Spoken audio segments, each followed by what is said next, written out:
Welcome back to my channel, ladies and gentlemen. It's been a while since I've uploaded a dual-based video, and as you can see, I don't have a headset on. I've got a brand new mic. Look at the sound quality. Sound quality, ladies and gentlemen. Oh yeah. Before we get into the content, however, guys, if you enjoy this type of content, then please consider giving it a like and subscribing and hitting the notification bell so that you can see more content like this as it's uploaded in the near future. So without further ado, let's get straight on into it. I have a whole suite of games to show you. So the main feedback was that my game replays, they're all great and everything, but you wanted longer videos. So here we go.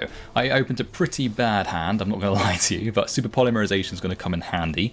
They've gone ahead, utilises, half the life points, we've got a double Stratos situation going on here. Got rid of super polymerization almost immediately, so I'm in a pretty tough situation going here. Increase, Farah's searching it, brings it out onto the field. It's going to summon a Vion. Standard elemental hero type plays, or hero in general, so they are a very combo heavy deck, of course, if you're not familiar with the strategy. I've gone ahead and used Cartesia to just fusion summon off to sell Labrynth into the graveyard. The whole point here is if I survive, I can summon or bring to my hand a Fallen of Albaz. So they've gone ahead and summoned Plasma for that one-sided skill drain. Pretty good. I thought I was going to get OTK'd, to be quite honest with you, but it's okay. They've used Mark's Change to go into Dark Claw so they can banish things, they can discard things, and they can of course use Plasma to steal our monsters. So I've summoned Fallen of Albaz onto my side of the field. I've used Cartesia to special summon herself, and now I've gone ahead and gone into Chaos Archfiend, used Falling Down to take their Plasma, which means Dark Claw's ability has been negated, and then I can go ahead, search for a couple of things, then use Emperor, use his effect, destroy Dark Claw, and then just swing for a cool 4.5k. So kicking off pretty well, ladies and gentlemen. Right, so now that was a very quick game, wasn't it? So now let's go for a longer game. So this is Archfiends versus UTOPIA. So this deck it's powerful in the sense that it goes off quite a lot. Having said that, this person clearly did not go off very well in their first particular turn. They've gone ahead and Ash Blossomed our Void Apocalypse. So this build that I'm using here is the sort of auto-win Archfiend type strategy. So I'm using Ties of the Brethren, bring Lilith onto the field, get rid of a Dark Banishment monster. Then I can set a bunch of cards here, Give and Take being the powerful one. So use Fiend Griefing, disrupt this Astral Hope, send Archfiend Emperor into the graveyard, recycle a Dark Spirit. They're using Zexal Field. I'm going to pop it immediately so that I can send another Archfiend into my graveyard. And as soon as they try to special summon something, I'm going to anticipate that with Give and Take. So use Lilith, bring a trap onto my side of the field, and then summon Archfiend Emperor onto their side, locking them completely into Fiends. Now it's my turn. Use Dark Spirit and Void Apocalypse, recycle, right? Send Eris, search out something. Disciple of the Nadir, send Garura, so I can draw a free card. That's pretty great. Summon Ecclesia, and that's going to search out a white relic, but it doesn't matter because our Dogmatic Calamity went to the graveyard anyway. But we've got an advanced Ritual Art in case we have another search the turn after. So as we can see here, it's a fairly slow control type game at the moment. Just keeping Archfiend Emperor onto their side of the field so that we can stop them going off, and it gives us a bit more time. Advanced Ritual Art, send Summon Skull to the graveyard, bring Archfiend's Awakening onto our side of the field, send Skarm just to give us a Dark Spirit in hand, it's pretty decent. And Archfiend's Awakening basically can't be destroyed by most things, actually. It's actually a very powerful wall, a deceptively strong wall. Anyway, I drew God knows how many Void Apocalypse, so I've gone ahead and recycled Dark Spirit of Banishment by sending a level 8 Fiend into the graveyard. As I say, pretty decent point that we're in at the moment. All we need to do is just wait until we have game. So we've got Glitch on our side of the field. We've also got Archfiend's Roar, so we can pop, send a Rhino Warrior. Rhino Warrior's effect is going to activate, and then we're just going to use Roar, bring our Archfiend Empress onto our side of the field, and then we don't really have any Fiends left to mill, so we just got rid of a Tour Guide, but it's fine. Now we just swing for game, and that is game to Archfiends. So this is actually a best of 3, so I'm going to go ahead and show you just the rest of the matches. So game 2, they go ahead and start first. They have a bit more of an impressive first turn than last time. So they've got Utopia Double, which is going to search for double or nothing, which is pretty decent. They're going to Utopia Ray. I believe that is the effect negation. And if you're not familiar with the strategy, so they've got these cards here that they equip themselves to, which basically means they can't be destroyed or targeted. That's pretty decent. Everyone I am against tends to open Ash Blossom, so I'm trying to bait it out, but not that it matters. They've got also an infinite impermanence. Doesn't look like I'm quite winning this one, ladies and gentlemen. They also have their face down counter as well, which of course they're going to be forced to activate so that they can stop things. And then they smacked me in the face for over 10,000 damage, so there you go. Okay, so round 3, that was a bit of a stomp, that game 2. So I'm going to summon Tour Guide from the Underworld, summon Fiendish Rhino Warrior, go into Master King Archfiend, then we can send Archfiend Heiress into the graveyard, and then we can chain block it with Master King, send it back into the deck. And now we've got Simult Archfiends, which is a pretty decent card, particularly against Utopia, because that means we can just lock them into summoning only one thing. And what you're seeing here is a little Dogmatica package that I thought was quite decent in searching Archfiend's Awakening, because then we can use Advanced Ritual Art to turbo it out onto the field. But we have Summon Skull in our hand, so we currently cannot do that, but it is what it is. He's negated both of our cards, which perfectly fine. They're just going to summon a whole range of things, summoning Utopic Sage, and at this particular point we're going to lock them into only summoning that one monster with Simul Archfiends.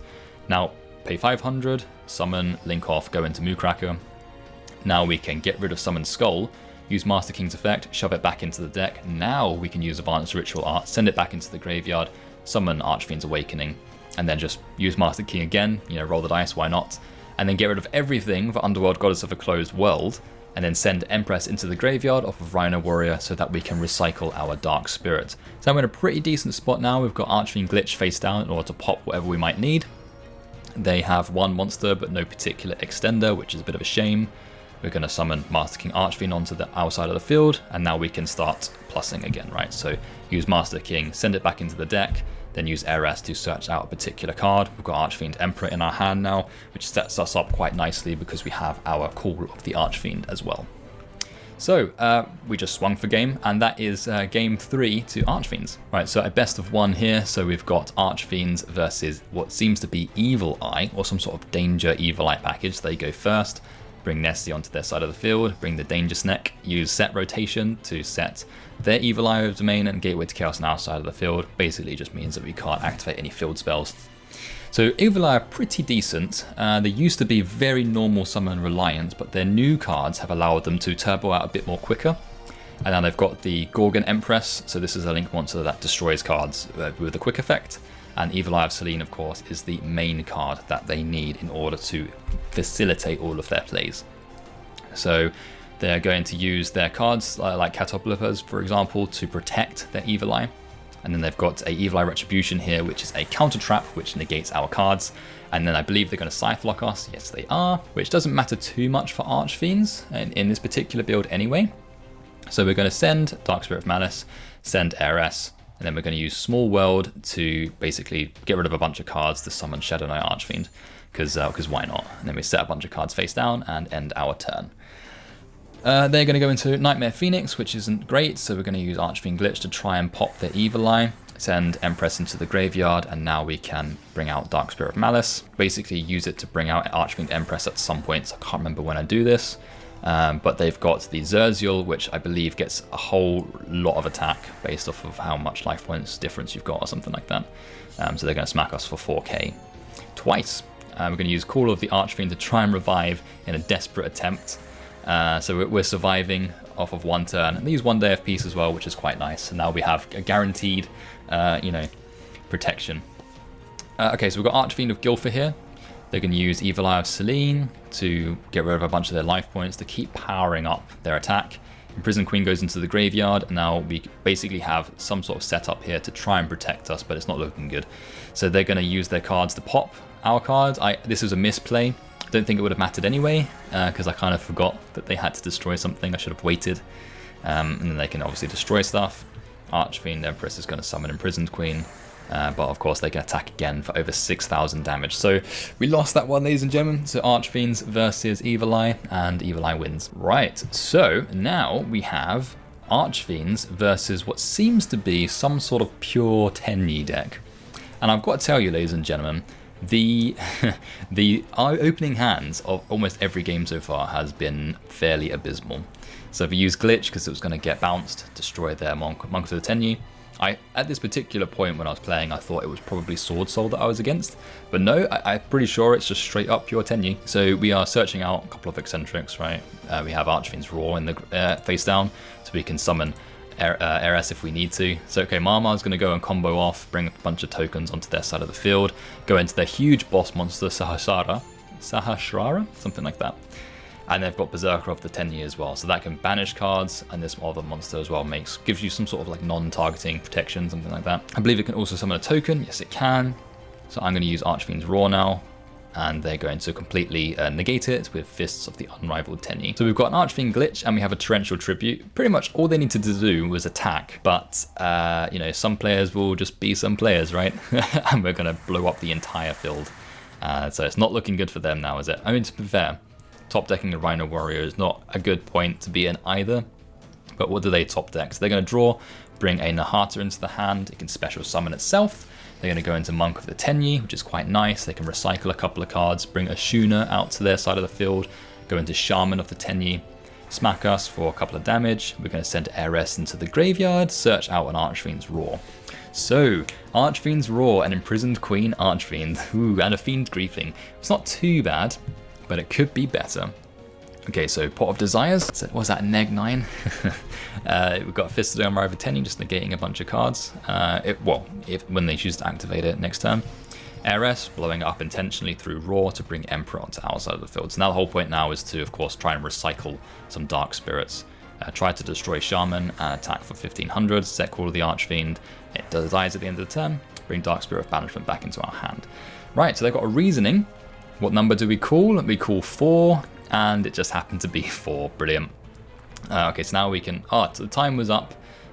Pretty much from there on out, you know, we were going to win basically next turn. So that's Archfiends versus pure TENYI, and we win the game. Right, so no messing around, everyone. This is Archfiends versus good old Tearlaments. Now, this is a bit of a meme. Just forewarning you. Use Lilith to send Dark Spirit of Banishment, put Give and Take face down, and we just have Glitch, and also we have Roar. So they're going to activate their field spell, use Unending Nightmare to destroy it, and they're going to summon Meru. We're going to use Glitch, destroy it, and then we're also going to use Torbust to try and bounce a couple of cards. And then we're going to send Vice King Requiem into the graveyard. They're also going to try and activate a bunch of cards in order to fusion summon. But we'll just use Give and Take, put DDD Vice King Requiem onto their side of the field, so they can't summon anything but DDD monsters. They're going to set everything face down and end their turn. Alright, so welcome Labrynth, bring out the Labrynth Servant, and we're going to search out our lady. She can special summon herself whenever she likes, so bring her out onto our side of the field. Then we can set a glitch, so we've got a glitch and a roar, which is pretty decent. Link them away, recycle the Dark Spirit, summon it straight back onto our side of the field, and then we just wait, ladies and gentlemen. All we need to do, as soon as we get rid of that card, it's basically going to be over for us. So we just need to wait until the Falling Down comes into our hand or something similar.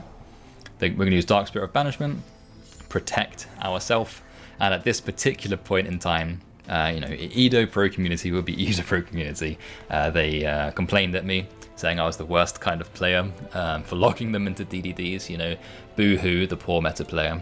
So yeah, Archfiends versus Tearlaments, and Archfiends win. Okay, so another game, ladies and gentlemen. So this is Archfiends versus Labrynth. So we're going to kick things off, Void Apocalypse, you know, nothing new here. Heiress, bring a card into our hand, and then we've got Dark Spirit of Malice in order to, you know, disrupt some plays through Give and Take. At this particular point, of course, I did not know we were against Labrynth, so I've got this Give and Take set up perfectly, but they're all fiends anyway, so it's completely pointless. So we've got the Servant, so in a way it's a half sort of mirror match situation we've got going on here. So we're going to bring all of our monsters back, right? Bring Emperor onto our side of the field. The point here, of course, we need to get rid of Labrynth almost immediately. And we need to keep Silver Castle off of their side of the field. So Labrynth is gone. We use Farfa, banish the Silver Castle. And then, of course, it comes back at the end of the turn. And we've got a glitch, which is useful. And both of our ladies are going to proc. Or apparently not. So we've got Servant, and we're going to recycle a bunch of cards. They're going to use Backjack to, you know, fix the top of their deck, put Labrynth onto our side of the field. We've got two Eccentrics here, so Eccentric can pop a few things. Now we've got Give and Take, so we're going to put Farfa onto their side of the field. So that immediately it gets destroyed, and then we can banish a card on the field. So we're going to get rid of the Servant. Basically, this just means that before they can even activate it, you know, we've disrupted that play. So we're trying to slow them down as much as possible, really. Link them away, get our Dark Spirit back. We can use Move Cracker to put Emperor onto our side of the field. And then we can attack for a bunch of damage, and then try to destroy one of their cards using Emperor's Effect. So getting rid of the Welcome Labrynth, and then using Eccentric to destroy the other Welcome Labrynth, so it's not too bad. Right, so they have Chandelier. We're going to try and just keep the advantage up, so we're putting a Roar onto our side of the field, putting a Silver Castle onto our side of the field. They are desperately trying to activate their field spell, because as soon as they do, they're going to be able to recycle all of their cards, but I have glitches, and I need to make sure that that stays off of their side of the field. So there you go. Basically that sealed their fate. So Archfiends versus Labrynth, and Archfiends win. Right, ladies and gentlemen, so now we have Archfiends versus MYUTANTs. So MYUTANT is a bit hit or miss, so they focus on crazy aliens, from the outside world, and they are focused on banishing cards, and when they get banished, they can also get effects and everything like that. So we have MYUTANT ST46, banishing a mist, bringing out a beast. Beast can negate spell cards, and of course they've got a bunch of Solemn Strikes, and they have MYUTANT Cry, which fusion summons. So they're going to negate Ties of the Brethren, they're going to use MYUTANT Cry, bring out MYUTANT Synthesis. This game so far is not going too well for me. So I've got Give and Take, which isn't too bad, and then we've got Welcome to Labrynth to turbo a few things out. So we're just going to let them attack for 2600, and then on our turn, we're going to activate Welcome Labrynth, bring a Servant onto our side of the field, that gets Solemn Striked into Oblivion, and I suppose now we can activate Tour Guide, bring out a Rhino Warrior, that's going to bring out a Moo Cracker, and then we're going to get a Archfiend Emperor to recycle our Dark Spirit, and then we're going to try and revive something, but of course they have a second Solemn Strike, because why wouldn't they, ladies and gentlemen? It's okay, so they're going to summon another MYUTANT monster, and go to attack, and use Dark Spirit Banishment to try and disrupt that play. So that gets rid of Synthesis, and Synthesis of course adds another MYUTANT to their hand, use their field spell, and of course they drew Called by the Grave, of all things they could possibly draw. So try to recycle a Dark Spirit, but of course that just gets straight up banished, and now it's gone forever. Right, so now on our turn, top decked Pandemonium. It's not a good day, ladies and gentlemen. I mean, it's, to be fair, Pandemonium looks amazing, but that's all we've got. So crashing our own Rhino Warrior to set a glitch, it's a play, I suppose. They have Necrophase, I don't think they need it.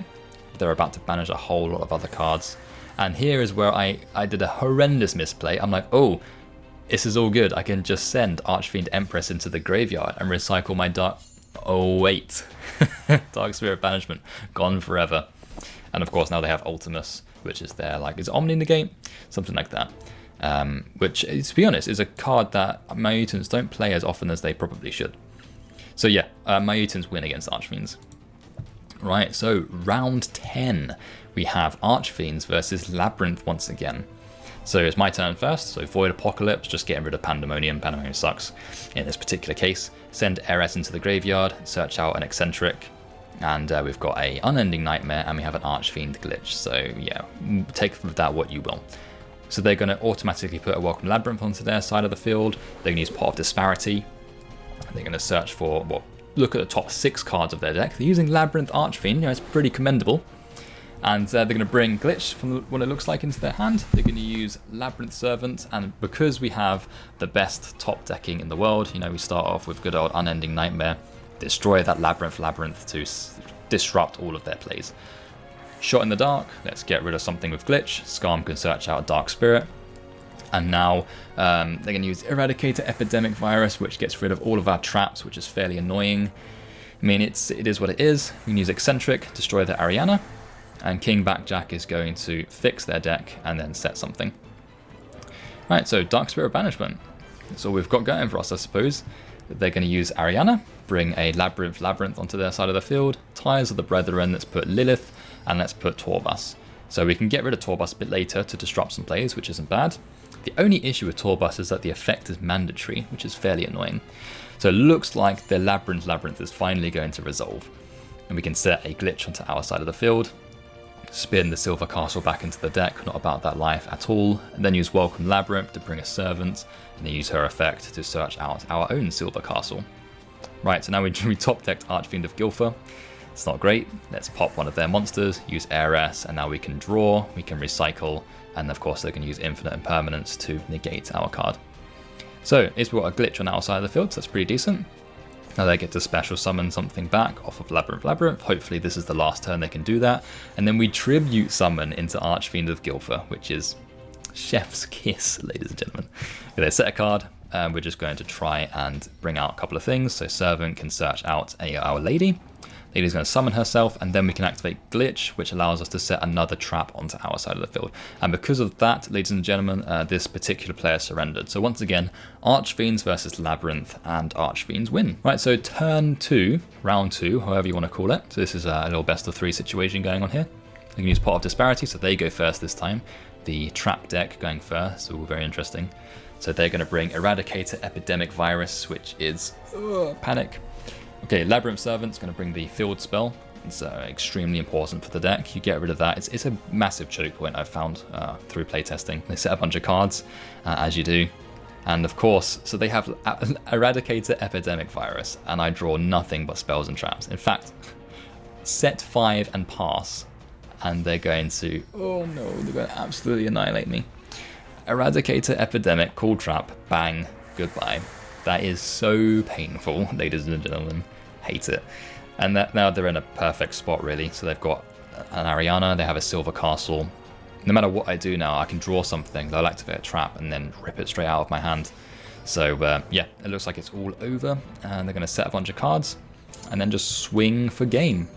At least they have Labrynth Archfiend, like, it's nice. Okay, so that is round 2 to Labrynth. Now we have what seems to be a very quick round 3. So I'm going to summon Scum, activate Ties of the Brethren, and bring out a Torbas and bring out a Lilith. Scum is going to blow itself up, and they're going to search for their own Welcome Labrynth, and I'm going to bring a Dark Spirit of Banishment into the hand. So let's see, they're going to summon Ariana. We have 3 cards, and we happen to have Unending Nightmare as well, which is great. So we are going to set a card off of Lilith, and then we're going to put our monster into the graveyard, which allows us to lock our opponent, right? So it's pretty decent. So Stovey is going to put another Labrynth onto their side of the field. Not sure if they read the card, but we can just keep using Unending Nightmare. And then they're going to try and summon off of Welcome Labrynth, but give and take, puts Requiem onto their side of the field, locks them completely into DDD monsters only, and that is going to seal their fate, so they surrendered from there on out. So game, set, and match to Archfiends, ladies and gentlemen. Right, so we only have a couple of games left now, so it's Archfiends versus what seems to be some sort of CIPHER deck. So CIPHER Dragon, if you're familiar with that particular card. So Tour Guide into Rhino Warrior into Master King. Master King is going to let us chain block the Archfiend Heiress, which is cool. Bring a Glitch into our hand. And now we can get rid of a Scum and an Empress to get a Dark Spirit into our hand. So we're basically fully set up from here on out. We've got Staff of Despair in our hand as well, but no Ending Nightmare is what it is. Okay, Reasoning, we call 6, that's clearly wrong. CIPHER Twin Raptor is going to bring out another CIPHER onto their side of the field. The whole point of CIPHERs is to go into their powerful Xyz monsters. So CIPHER Dragon, CIPHER Blade Dragon, and the like. Send another Heiress into the graveyard. That we rolled a 6, which is great, so that pops it onto our side of the field. And then we also have an Archfiend General that we searched so that we can bring Pandemonium into our hand. May as well recycle it, see what happens. And then we put Pandemonium onto the field, Void Apocalypse, discard another Void, and then we're going to do a couple of chain block situations here. Another 6, ladies and gentlemen, 2 Heiresses onto our side of the field, that's lovely. Try to pop their face down card, and now attack for a bunch of damage. Doesn't look like it's game just yet. But it seems that at the end of the turn, Pandemonium is going to search out an Archfiend Commander for use next time, unless of course they OT Chaos. So they set a card and set a card face down, end of their turn. We have an Archfiend Eccentric. We also have a Farther. So Gilfer is going to set itself, and then we're also going to banish. And then if we use Archfiend Eccentric, we can pop it so that we can, do a couple of search situations here. So we bring Cavalry into our hand, summon Commander, pop Cavalry. That's going to allow us to reborn a monster.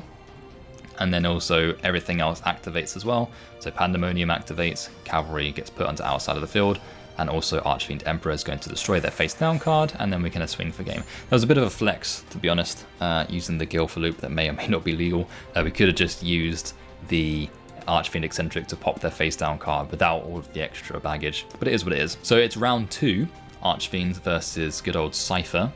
So we are going first. Open up with Tour Guide, go into Rhino Warrior, It's going to go into Master King, so you've seen this time and time again. Heiress, Master King's on the chain block, and we rolled this as the third 6 in a row, seriously, and it's all on Heiress as well.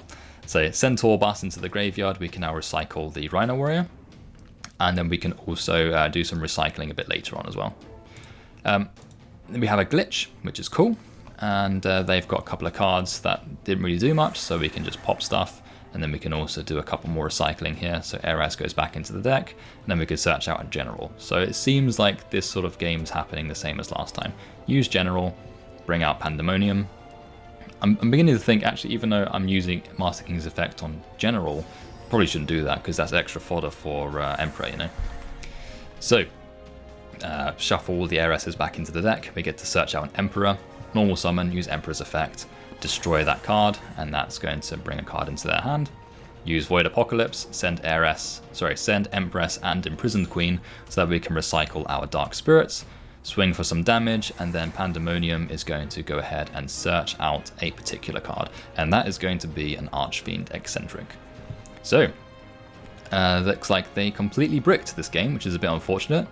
So summon Archfiend Eccentric, pop their card, and then just swing for game. So that is exactly 8,000 damage. So that's Archfiends versus CIPHER, ladies and gentlemen. So that was a wide variety of games that I was showing you there. Most of those games were using the auto-win Archfiend deck strategy, the details of which you can see in a couple of videos that I've put on the channel in recent weeks. One is a video that goes over the overall concept of using give and take to lock your opponent into either Fiends with Archfiend Emperor or DDD monsters with Vice King Requiem. Or if you want to check out the full deck profile, you can check that out as well, either by browsing the channel or just on the card that will appear on the screen as well. And until next time, ladies and gentlemen, I'll see you around.